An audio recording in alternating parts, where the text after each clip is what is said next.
아멘. 오늘 하나님이 우리에게 주시는 말씀은 사무엘하 6장 20절에서 23절까지 말씀입니다. 다 찾으신 줄 알고 우리 함께 하나님의 말씀 봉독하시겠습니다. 다윗이 자기의 가족에게 축복하러 돌아오매 사울의 딸 미갈이 나와서 다윗을 맞으며 이르되 이스라엘 왕이 오늘 어떻게 영화로우신지 방탕한 자가 염치 없이 자기의 몸을 드러내는 것처럼 오늘 그의 신복의 계집종의 눈앞에서 몸을 드러내셨도다 하니 다윗이 미갈에게 이르되 이는 여호와 앞에서 한 것이니라. 그가 내 아버지와 그의 온 집을 버리시고 나를 택하사 나를 여호와의 백성 이스라엘의 주권자로 삼으셨으니 내가 여호와 앞에서 뛰놀리라. 내가 이보다 더 낮아져서 스스로 천하게 보일지라도 내가 말한 바 계집종에게는 내가 높임을 받으리라 한지라. 그러므로 사울의 딸 미갈이 죽는 날까지 그에게 자식이 없으니라. 아멘. 할렐루야. 이 시간 하나님께서 은혜 주시기 원합니다. 우리는 보통 개와 고양이의 관계를 앙숙관계로 갑니다. 개와 고양이는 만나면 서로 싸우고 도망가고 한다라는 것이죠. 개와 고양이가 왜 만나면 그렇게 관계가 좋지 않아서 싸우고 도망가고 할까요? 그것은 개와 고양이가 서로를 향한 감정의 표현의 방법이 너무나 달라서라고 이야기를 합니다. 여러분 중에 개를 기르시는 분들도 많이 계실 텐데요. 강아지는 기분이 좋으면 어떤 반응을 보입니까? 기분이 좋으면 꼬리를 치켜 세워서 살랑살랑 이렇게 흔들죠. 반갑도 하고 기분이 좋다고 꼬리를 치켜들고 막 흔듭니다. 그리고 개가 기분이 나쁘거나 언짢은 일이 있으면 또 꼬리를 내린다고 합니다. 그렇다면 고양이는 어떨까요? 고양이는요, 기분이 너무 좋지 않습니까? 그러면 고양이는 기분이 좋으면 꼬리를 내린다고 합니다. 그리고 기분이 나쁘거나 상대방이 공격할 때에는 꼬리를 바짝 세운다고 해요. 그러니까 개와 고양이는 서로 기분이 좋을 때, 서로 기분이 나쁠 때 꼬리의 반응이 완전히 반대가 되는 것이죠. 그러니까 개가 고양이를 처음 봤을 때 반갑다고 꼬리를 치켜들어서 막 흔드는데 고양이가 어떤 생각을 합니까? 자기의 느낌, 자기의 감정, 자기의 방식으로는 꼬리를 치켜드는 것은 자기에게 기분 나쁘다는 거예요. 자기에게 싸우겠다라는 거죠. 그러다 보니까 서로가 그렇게 앙숙관계에 있다, 그런 이야기가 있습니다. 그런 것 같습니다. 모든 한 사람 한 사람은 그 사람이 가지고 있는 또 감정이 있고 표현 방법이 있는데 참 사람마다 그 표현 방법이 다르기 때문에 서로 오해하는 그런 경우가 많이 있는 것 같습니다. 여러분들은 결혼 생활을 하고 지금의 남편과 지금의 아내와 서로 함께 살아가고 있는데 여러분의 배우자와 함께 살아가는 삶이 행복하십니까? 불행하십니까? 페로트 부부가 이런 책을 썼습니다. 결혼, 행복과 불행의 갈림길. 그러니까 결혼이라는 것은 행복과 불행의 갈림길에 있다라는 것이죠. 결혼을 하고 나면 보통 결혼한 부부에게는 통상적으로 3가지 단계를 거치게 된다고 합니다. 그 첫 번째 단계는 서로 로맨스의 단계입니다. 서로 너무 사랑하기 때문에 결혼을 했고 그냥 얼굴만 봐도 서로 좋은 행복한 그런 로맨스의 단계가 있다고 합니다. 그런데 이 로맨스의 단계는 모든 부부에게 반드시 끝까지 있는 건 아니라는 것이죠. 어느새 내 감정이 이제 사라지고 두 번째 단계에 이르게 되는데 그 두 번째 단계는 어떤 단계인가 하면 권력 다툼의 단계가 두 번째 단계라고 합니다. 이제 로맨스의 단계에서 서로를 그냥 보기만 해도 좋고 행복했던 그런 감정이 싹 사라져요. 그리고 난 다음에 서로에게 어떤 이제 단계에 이르게 되는가 하면 내가 이 가정의 머리가 돼야지, 내가 이 가정의 주도권을 내가 잡아야지, 이런 권력 다툼의 단계가 있게 된다고 합니다. 그래서 부부가 이 권력 다툼의 단계에서 서로가 서로의 방식을 강요하고 요구하면서 그렇게 많이 싸운다고 합니다. 그리고 이 권력 다툼의 단계가 딱 지나고 나면 세 번째 단계가 오게 되는데, 그 세 번째 단계는 협동과 공동 창조의 단계라고 합니다. 서로 싸워보니까 이렇게 싸워가지고는 결론이 안 나는 거예요. 그래서 어떤 단계에 접어드는가 하면 서로 협동하는 단계, 서로 공동으로 새롭게 그 공동체를 창조하는 단계가 오게 되는데, 이 단계에 이르게 되면 그 가정에 행복이 있고 그 부부 간에 행복한 삶을 살아갈 수 있다. 이 책에서는 그것을 우리에게 이야기를 해주고 있습니다. 그런데 중요한 것이 있습니다. 그것이 무엇인가 하면, 우리는 빨리 이 권력 다툼의 단계에서 공동 창조의 단계, 서로 협력하는 단계에 세 번째 단계에 이르러야 되는데, 누가 이 두 번째에서 세 번째 단계에 이르는가 하면, 누가 세 번째 단계에 이르러서 행복한 삶을 살아가는가 하면, 바로 상대방을 향한 기대하는 마음을 버릴 때. 어떤 마음을 버릴 때요? 상대방이 나를 행복하게 해줄 것이다, 상대방이 내 기대대로 변할 것이다 라는 기대를 버릴 때 비로소 세 번째 단계, 공동 창조의 단계로 접어들게 된다고 합니다. 그렇다면 지금 우리의 가정, 또 여러분의 가정은 과연 몇 단계의 삶을 살아가고 있습니까? 로맨스의 단계입니까? 권력 다툼의 단계입니까? 공동 창조의 단계입니까? 혹 아직까지 권력 다툼의 단계에 있다면 무엇을 하면 됩니까? 배우자를 향한 기대를 버려라. 배우자가 나를 행복하게 해줄 것이라는 기대를 버려라. 배우자가 내가 원하는 대로 변화될 것이라는 기대를 버려라. 그러면 가정이 행복해질 줄 믿습니다. 여러분, 오늘 본문을 보면요, 이 다윗과 미갈도 똑같은 그런 모습이 드러납니다. 미갈과 다윗의 가정, 이 부부 사이에서도 로맨스의 단계, 또 권력 다툼의 단계가 보여요. 여러분, 우리가 지난 시간에, 그리고 그 지난 시간에 다윗과 또 미갈의 이 관계를 한번 살펴보았는데요, 미갈과 다윗은 서로의 목숨을 내어줄 만큼 너무나 사랑했던 사이였습니다. 그래서 이 두 사람은요, 정말 아름답게 재회를 하게 되고 서로 같이 살게 되었습니다. 그렇다면 이제 행복한 삶만 남았잖아요. 그런데 결코 이 둘의 삶은 그러지 않았습니다. 이 두 사람에게도 로맨스의 단계가 지나가 버리고 권력 다툼의 단계가 찾아왔습니다. 이 단계에서 다윗은 미갈을, 또 미갈은 다윗을 서로 이해하지 못하는 그런 관계 속에 있다는 것을 오늘 본문 속에서 발견하게 됩니다. 미갈이 지금 다윗에게 어떤 마음이 있을까요? 우리가 오늘 이 본문을 보면 이 미갈의 마음 가운데 다윗을 가볍게 여기고 있는 마음을 살펴보게 됩니다. 왜 미갈은 다윗에게 그런 마음을 가지고 있는 것일까요? 여러분, 다윗과 미갈은 삶의 배경이 너무 다르죠? 미갈은 어떻습니까? 태어나면서부터 어떤 존재였어요? 공주였습니다.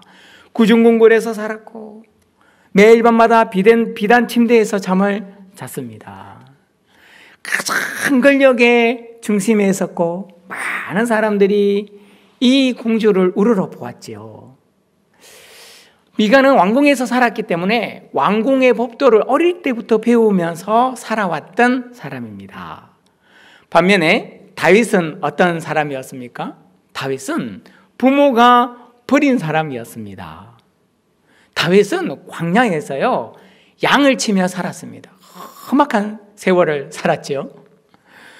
또한 다윗은 어디에서 잠을 잤습니까? 이 당시의 목동은요, 이 양들이 이끌고 강야 이곳저곳을 떠돌아다니면서 풀을 찾아다니고 물을 찾아다녔습니다. 그러니까 다윗은 집을 떠나 대부분 이 광야, 그 광야에서 매일 잠을 잤어요.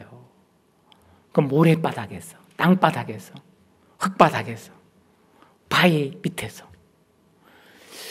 여러분, 그러니까 참 다윗과 미갈의 삶은 너무 다른 삶을 살아왔던 인생들이었죠. 그래서 어쩌면 두 사람이 서로 만났을 때 서로 달랐기 때문에 서로에게 너무나 큰 매력을 느꼈고, 그래서 이 두 사람은 깊이 사랑할 수 있었던 것 같습니다. 그런데 이 두 사람이 각각 따로 있을 때는 너무 좋은 관계였는데 이제는 한 공간에서 같이 살아야 됩니다. 그러다 보니까 이제 어떤 단계가 이렇게 됩니까? 권력 다툼의 단계. 자기의 시각으로 상대방이 바뀌어져야 돼요. 그러니까 지금 미갈은 평소에 다윗을 어떻게 생각했을까요? 다윗은 왕궁에서 살지 않았지 않습니까? 왕궁의 법도를 잘 모르지 않습니까? 그러니까 미갈의 눈으로 봤을 때는 다윗이 하는 행동 하나하나가 거슬리는 거예요.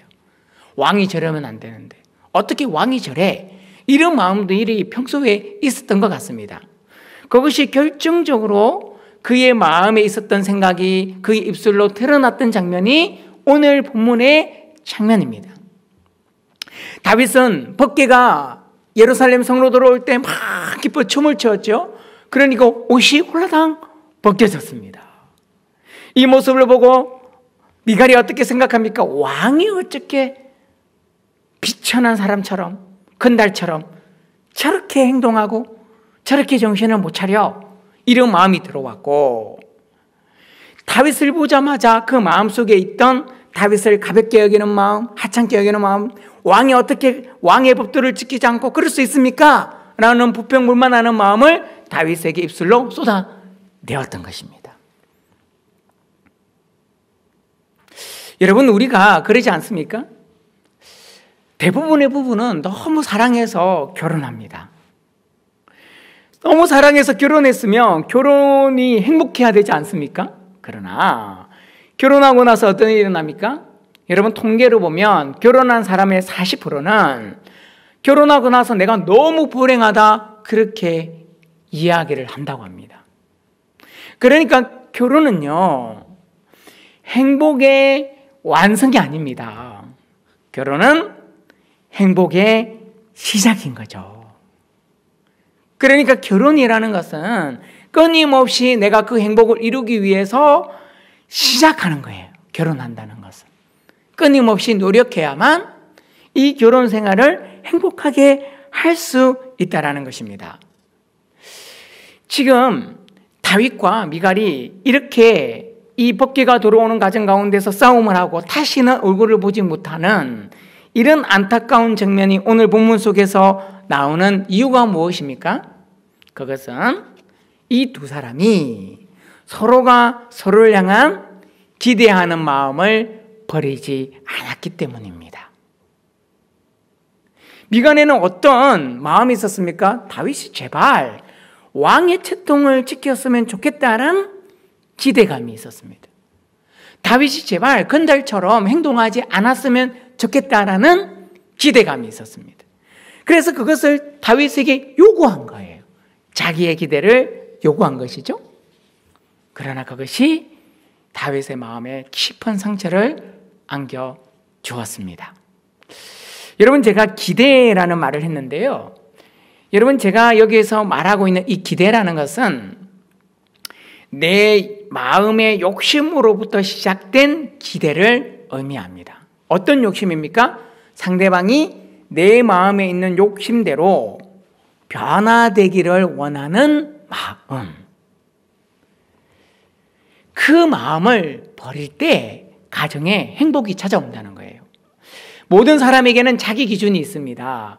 근데 그 자기 기준이 너무 명확해가지고 그 자기 기준으로 남편을, 자기 기준으로 아내를, 자기 기준으로 자녀를, 자기 기준으로 이웃을 변화시키려고 하면 그 사람의 인생은 결코 행복할 수 없습니다. 그리고 사람들과의 관계 속에서 늘 갈등과 싸움과 상처가 있게 되는 것이죠. 30cm 자가 있었습니다. 이 자가요, 늘 친구를 만나면 하는 일이 뭐냐면 친구를 딱 만나서 자가 옆에 딱 가는 거예요. 너는 10cm밖에 안 되네? 너는 20cm밖에 안 되네? 야, 너는 5cm밖에 안 돼? 그러고 지내는 거예요. 그러다가 어느 날 이 자가 저울을 만났습니다. 그런데 갑자기 이 저울이요, 자를 그냥 자기 위에 올려놓는 거예요. 그리고 저울이 이야기합니다. 야, 나는 무게가 이것밖에 안 돼? 그리고 그냥 탁 밀치고 가버리는 거예요. 자가 엄청 상처를 받았습니다. 그리고 생각했어요. 아, 이 세상은 키로만, 센치로만 평가되는 것이 아니구나. 또 다르게 평가되고 평가받는구나. 자기 자신이 얼마나 많은 사람을 자기 기준으로 평가하고 살아왔는지를 반성하게 되었다.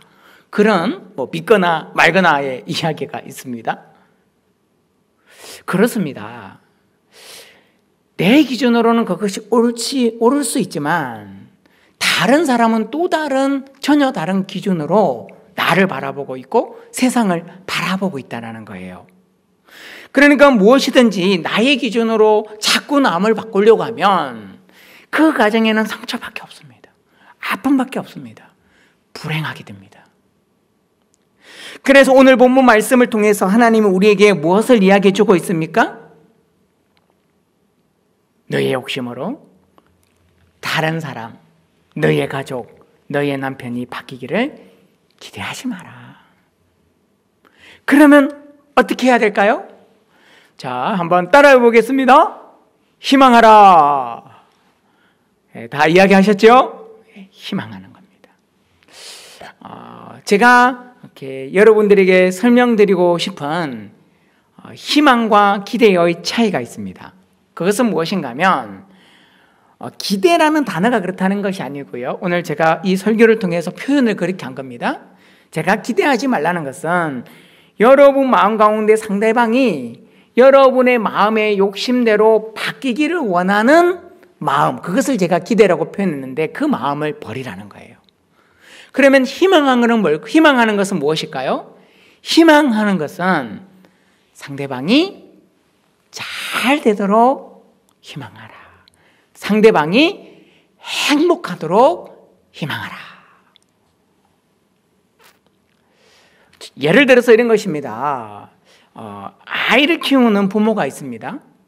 이 아이를 키우는 부모님은요, 그 아이를 향한 기대하는 마음이 있어요. 희망하는 마음이 있습니다. 그러면 기대하는 마음이란 어떤 마음인가? 내 욕심으로부터 시작되는 기대하는 마음은 뭐냐면 빨리 기저귀를 떼기를 원해요. 빨리 걷기를 원해요. 빨리 말하기를 원해요.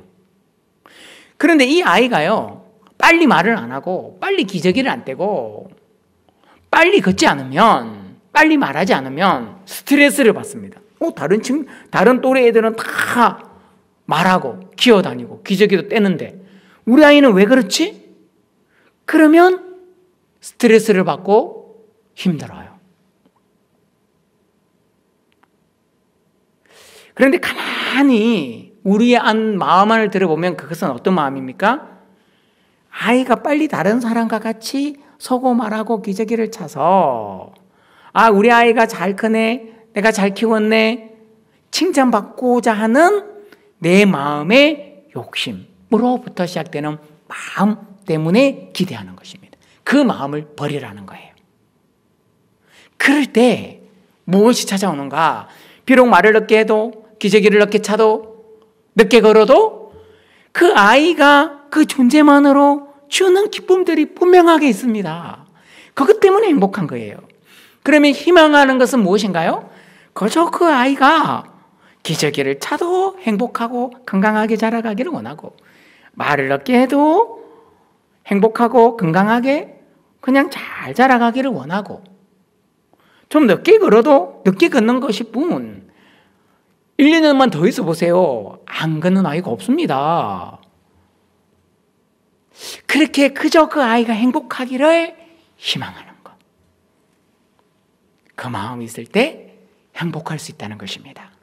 결국 우리가 하나님 안에서 우리에게 주어진 사람들, 가족, 배우자, 이웃, 교회 식구들, 이 세상 사람들과 함께 손잡고 행복하게 하나님의 나라를 이루며 살아가는 방법은 다른 사람을 향해서 기대하지 마시고 내 욕심으로부터 시작된 기대를 버리시고 그 사람이 잘 되도록, 그 사람이 행복하도록 행복하게 살아가시는 여러분들 되기 원합니다. 오늘 이 시간에도 우리가 그것을 위해서 기도했으면 좋겠습니다. 내 욕심으로부터 시작된 기대를 가지고 이웃을 위해, 또 가정을 위해, 교회를 위해, 나라를 위해서 기도하는 것이 아니라 그저 그 한 사람 한 사람이 행복하기를, 우리 가족이 그저 행복하기를, 우리 교회가 그저 행복하기를, 이 나라 이 민족이 그저 하나님 안에서 건강하고 아름답고 멋지고 쓰임받는 나라가 될 수 있도록 기도하는 그런 시간을 가지도록 하겠습니다. 이 시간 기도하실 때에 정말 나의 기도가 필요한 그 사람이 행복해질 수 있도록 기도하시고, 우리 가족을 위하여, 우리 교회를 위하여, 우리 교회가 교회를 세워가는 교회가 되기 위하여, 이 나라 인민족을 위하여 우리 같이 한번 기도하도록 하겠습니다. 주여, 세 번 외치고 기도합니다. 주여, 주여, 주여. 하나님 아버지 감사합니다. 오늘 이 시간 저희들 주님 앞에 나왔습니다. 우리의 기도 소리에 응답하여 주시고, 오늘 우리에게 주신 말씀처럼 하나님이 우리에게 주신 한 사람 한 사람, 우리의 욕심으로 시작된 기대하는 마음을 버리고 그저 그 한 사람 한 사람들이 행복해질 수 있도록 우리의 마음이 그들을 향한 그 하나님의 뜻을 이루어갈 수 있도록 하나님 이 시간 우리가 기도합니다. 우리 가정을 위하여 기도합니다. 하나님 우리 교회를 위하여 기도합니다. 이 나라의 민족을 위하여 기도합니다. 이 시간 우리가 함께 각 가정 가운데서 기도할 때에 응답하여 주시고 이루어 주시고 역사해 주셔서 온전히 이 나라 이 공동체가 행복한 공동체, 우리 교회가 행복한 공동체, 우리 가정이 행복한 공동체, 정말 우리 배우자가, 우리 자녀들이 행복하게 살아갈 수 있도록 주님을 위해 기도에 응답하여 주시옵소서.